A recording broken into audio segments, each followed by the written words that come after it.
Je suis Christelle Lissy de la chaîne Académie de la Nouvelle Conscience. Je fais une petite vidéo aujourd'hui pour parler du fait d'être seule, de faire des choses seule, ce que certains vont peut-être appeler la solitude, ce que je vais redéfinir vis-à-vis de mes propres expériences, donner ma définition par rapport à ce que je vis et par rapport au regard que j'ai eu, au retour que j'ai eu récemment par rapport à ce que je fais, ma façon d'être, ma façon de vivre, qui implique que je fais pas mal de choses toute seule, et parce que je le fais par choix, et parce que j'adore ça. Voilà, donc je voulais partager. J'ai eu différents reflets dans l'aspect négatif, dans l'aspect positif et dans la neutralité. Donc l'aspect négatif, les commentaires que j'ai eus, c'est « Oh la pauvre, elle est toute seule ». Bon, ça parlait pas de moi, mais des commentaires que j'ai eus sur des personnes qui sont seules. Alors seule, ça veut tout et rien dire, ça veut dire peut-être ne pas être en couple à partir d'un certain âge, ou se balader tout seul ou toute seule, faire des choses seules. Donc ça peut amener à évidemment avoir un retour négatif, parce que pour certaines personnes, d'être seule, c'est « Oh, elle est toute seule », c'est terrible. Donc j'ai eu ce retour-là. Ensuite, j'ai eu un autre retour plutôt positif qui me disait « Waouh, tu sors toute seule, génial, on te voit seule, super, bravo ». Donc là, c'était des groupes de femmes, des femmes qui venaient vers moi. Lorsque je vais en boîte de nuit pour danser, parce que j'adore danser. Et donc j'ai besoin de personnes pour faire ce que j'ai envie de faire. Et donc ça suscite des questionnements et ça suscite aussi de l'admiration. Et des gens sont venus me voir à plusieurs reprises pour me féliciter. Ils sont admiratifs parce que j'imagine que ça leur donne envie de faire la même chose qu'ils n'y arrivent pas. Elles n'y arrivent pas elles-mêmes à faire ça. Et puis des regards, des retours. J'ai eu des retours interrogateurs, des personnes qui s'interrogent et disent « Mais comment ça se fait, elle est toute seule ? Voilà, elle vient toute seule, pourquoi ? Pourquoi ?» Enfin, les gens ne comprennent pas. Pourquoi tu es toujours toute seule ? Notamment le patron de la boîte dans laquelle je vais, en ce moment. S'il comprend rien, il se dit « Mais pourquoi tu es toute seule ?»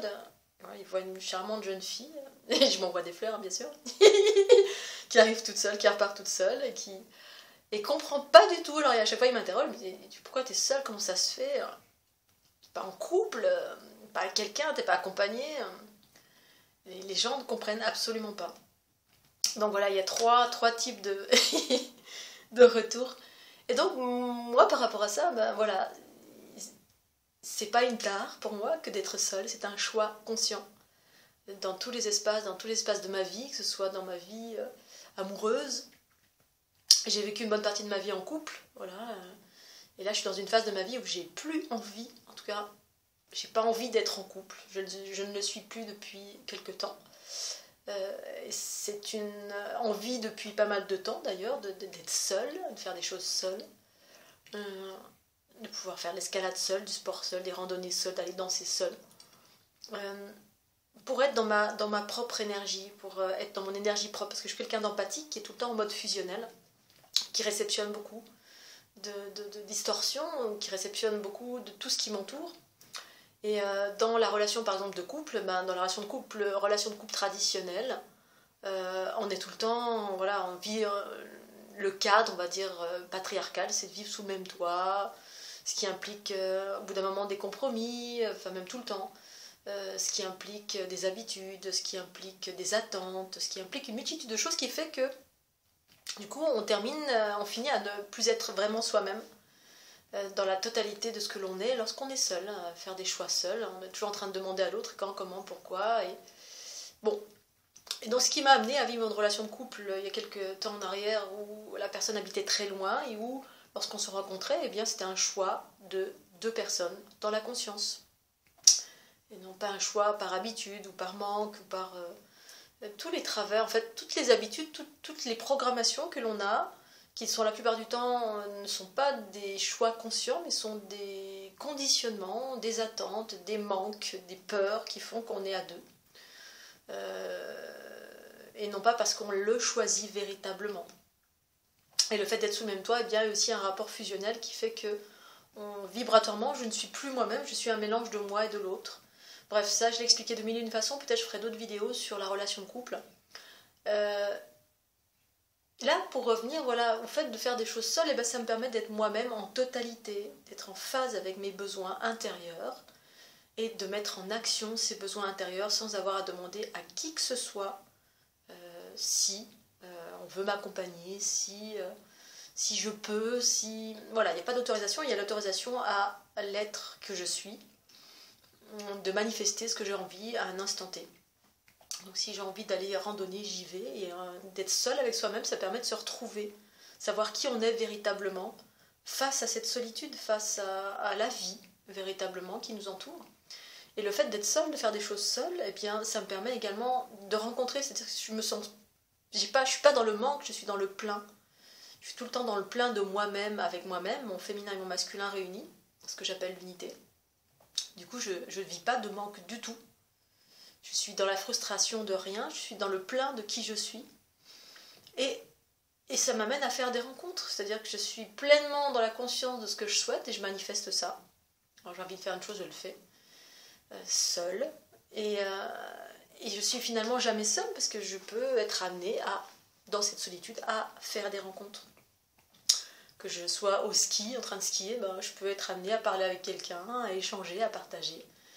Et que lorsqu'on rencontre quelqu'un qu'on ne connaît absolument pas, de par mes expériences en tout cas, je me suis rendu compte que les gens étaient au plus proche de leur vérité, c'est-à-dire qu'ils sont véritablement eux-mêmes. Il n'y a pas de... Quelqu'un vous croisez comme ça, au gré du hasard, vous faites du stop, ou vous croisez comme ça, vous échangez quelques mots, un verre, un café, peu importe. Eh bien, ils sont véritablement eux-mêmes. Ils savent très bien qu'ils ne vont jamais vous revoir. Donc, ils se lâchent en totalité. Ils sont vraiment eux-mêmes. Ils n'ont rien à perdre. Il n'y a pas de séduction, il n'y a rien. Ça se passe souvent quand je fais de l'autostop. Et là, on a une vraie relation, où il n'y a pas d'ego, il n'y a rien du tout. Il y a juste la personne qui se livre en totalité, dans sa plus grande vérité.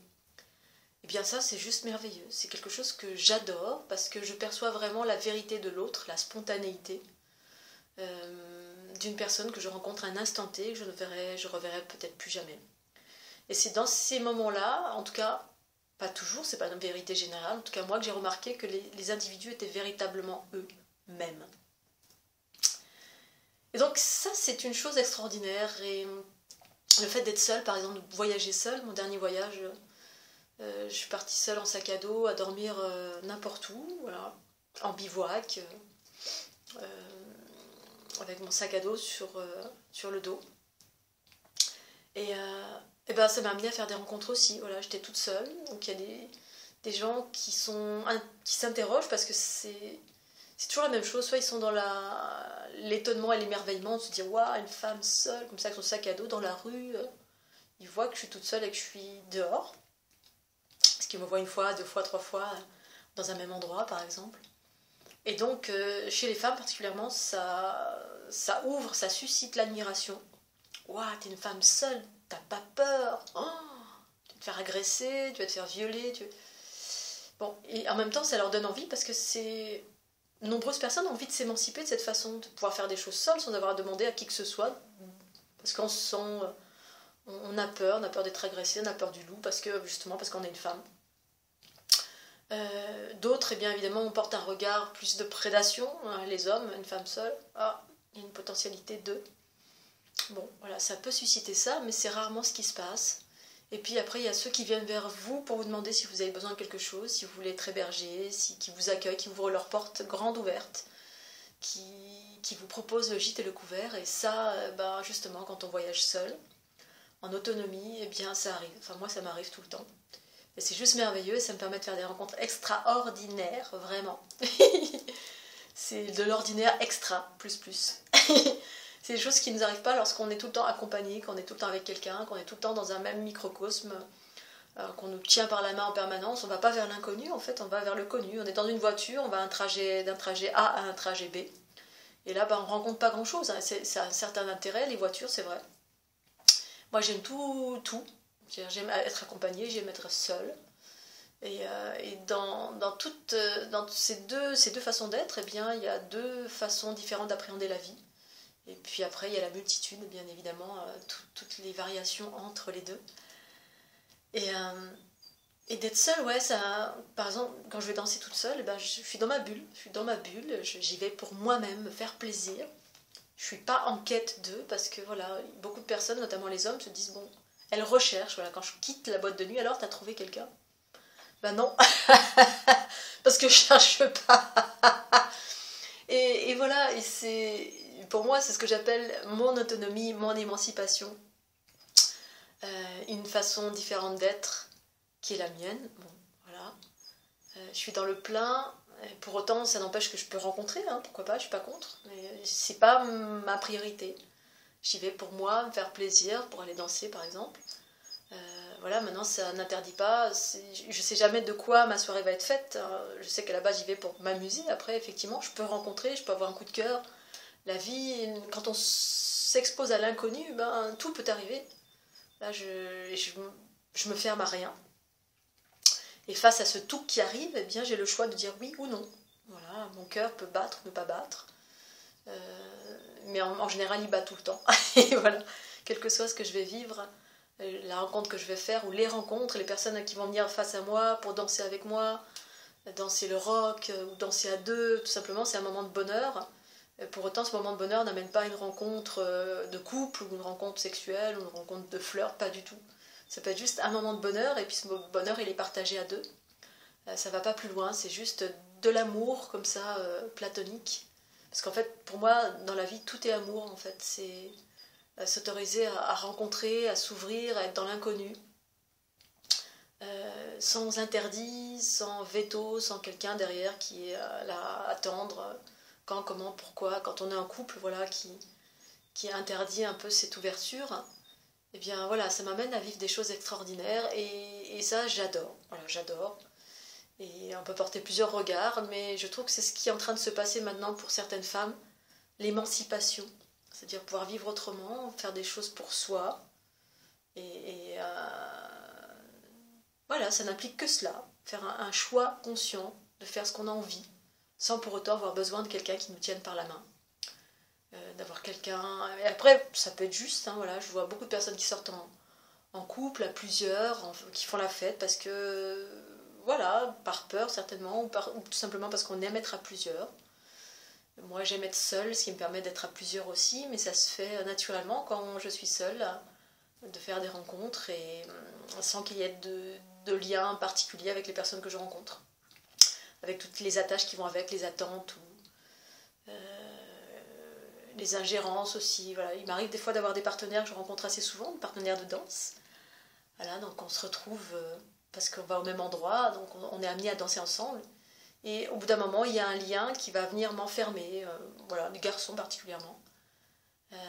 Je fais penser à un jeune homme là, avec qui je danse assez régulièrement et qui là, en ce moment, se met à avoir des comportements d'ingérence. C'est-à-dire que si un homme vient, m'approche pour danser, il va m'attraper et puis m'empêcher de danser avec un autre homme. Et alors que je ne le connais pas, c'est juste qu'on danse ensemble le samedi. Voilà, donc ça crée ce genre de comportement dès on pense que voilà, ça c'est ma possession, cette fille elle danse avec moi le samedi, donc personne ne s'approche, et d'autres.